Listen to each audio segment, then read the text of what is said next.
mwalimu mmoja, mwalimu mkuu, atembelewa na Wizara ya Elimu, wanakuja inspectors kwenye shule yake.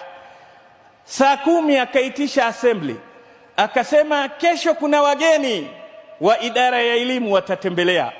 Sasa hapa tunajua tuna wanafunzi midubwasha, tuna wanafunzi fulani mijingajinga ambao hawashiki. Hawa tuwaomba kesho wasije shule, manake hawa watakuja tuaibishia shule yetu. Hawa maofisa akiuliza swali na akipambana na hili dubwasha, sisi sifa yetu ishafanya nini? Kwa hivyo wewe mwenyewe wajijua, kila dubwasha kesho lisiingia hapa. Kijana mmoja ni katika namba hizo, shule mwalimu mwita dubwasha, atembea, amepata uhuru mtoto, hakuna shule, mara kapambana na kigari cha ofisa wa elimu kimeharibika. Kaona kigari, jamaa ameinuka, ametoka nje pale, afungua bonnet, akifunga hajui anze wapi. Yule kijana akasogea, akamwambia, wewe unataka nini hapa? Afikiri atakumuibia kibaka.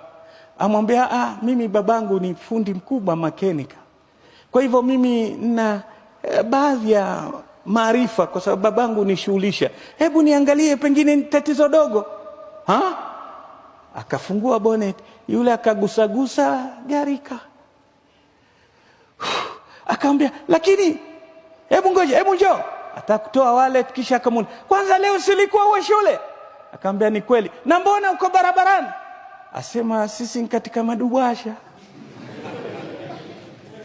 hatufai, kwa sababu kuna wageni watatembelea, midubwasha yote nje.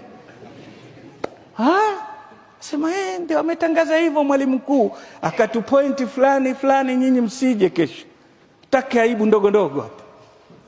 Akaambia, ingia kwenye gari. Yule ofisa alikuwa amechukua certificate za zawadi kutoa kwa walimu wenye juhudi. Basi baada ya kuandika mwalimu mmoja akaitoa, akamwambia, jina lako? Akampa certificate kabisa, akaiandika jina. Walipoingia gari, kikiingia kile, mwalimu mkuu na wasaidizi wake wamesimama mbele kupokea. Mtu wa kwanza kufungua mlango dubwasha. Balaa gani limerudi hili tena, ameletwa na ofisa? Wisha sisi. Ofisa kuingia na mahasira, hakuanza lolote, akamwambia, huyu nani huyu? Sema, mwanafunzi wetu. Na mbona uko nje? You know.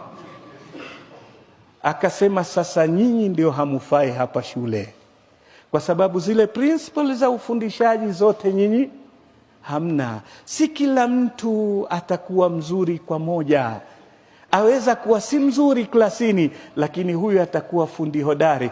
Mlee vizuri hapa, apate discipline, apate awareness ya maisha. Huyu akienda kule, lakini ukimtoa sasa wenda kumfikishia kwa walevi, na huyu shampoteza.